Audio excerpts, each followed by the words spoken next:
I was almost out of step the first week that I moved here. I was just walking like you do in Sydney. I had to check myself because everyone was saying, hey, hey, hey, and I love that.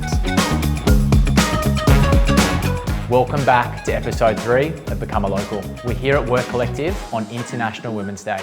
We're about to catch up with Grace, who's a Umina Beach local. She's going to share everything she likes to do in and around the area, as well as what Umina Beach means to her.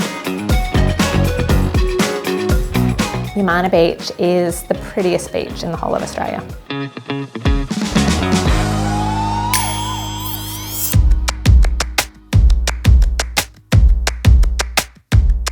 We've always been beach people, so for us we were always going to be looking at the beachside suburbs of the Central Coast, but at that stage my husband and I were both commuting 5 days to the city, and so Umina being one of the most southern beaches and really close to Woy Woy Station, the fact that it offered the shortest commute time to the city, that was what drew us to Umina Beach initially. Lots of young families.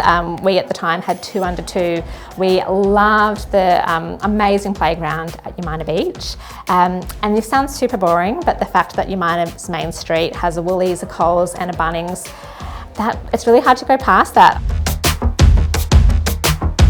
The people here are so friendly. Last week my year 1 son, he walked to the bus stop for the first time, and I had 2 friends call me and say, hey, do you know that your son's walking on his own? They were checking that he wasn't running away. That doesn't happen in Sydney. It's got that lovely small town feel, and you really do feel like everyone's got your back.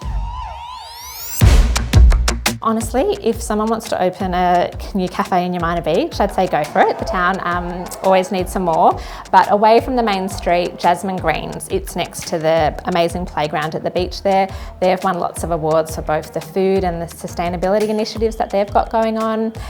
Over at Ettalong, I love both Lords of Paw and Coast 175 are great for brunch options. In the Glow kiosk at Ettalong also has some really yummy treats.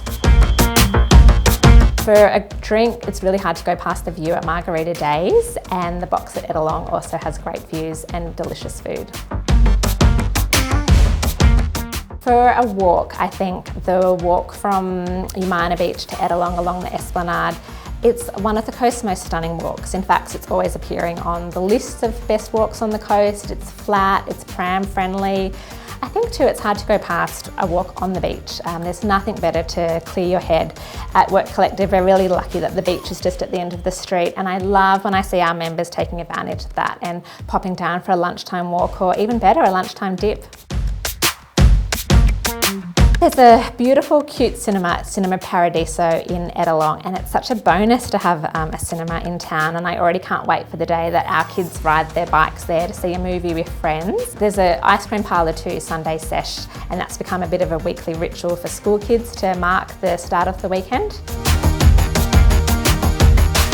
Call me biased, but I'd have to say my sister has a free-range farm egg business, Beau's Farm. That's our Lizardo, and they've got 2 alpacas and 1,000 chickens and a Maremma sheepdog to protect the flock. And she delivers for free all over the coast, so she's amazing. When the pandemic first hit 2 years ago now, we were really excited, my husband and I, because previously we'd been commuting 5 days to the city. Like so much of the Central Coast is a commuting population, and when they started saying we can work from home, we were really excited for the time it gave back to our young family. But lots of our families we were talking to just didn't have that set up from home, and they weren't enjoying the working from home experience. And so we really thought, you know what, I think this is where the future of work is heading, that people can work at spaces like ours, closer to home, not necessarily from home. So that was sort of the genesis of the idea, and from then building the community that it is today. So we had so much fun in fitting out the business. We engaged an amazing local architecture firm, Fabric Architecture. They've won a lot of awards. We were really lucky to be fitting it out during the pandemic because we could see where the future of work was going. So you'll see that we've got some soundproof phone booths because we could see that people were going to be spending more and more time on Zoom, and oh my goodness, we're all spending too much time on Zoom these days, but those soundproof booths are perfect for taking those calls. Some people nickname them the Zoom rooms here. We were also, when we were sort of talking to the internet provider, we were talking about how we need to be able to withstand 55 people being able to be on a Zoom call at the same time. We really wanted, I think offices, oh my gosh, it feels like some of them are stuck in a time warp. We really wanted it to be natural light, lots of plants. We wanted this to be a space that people came in and felt inspired to do their best work.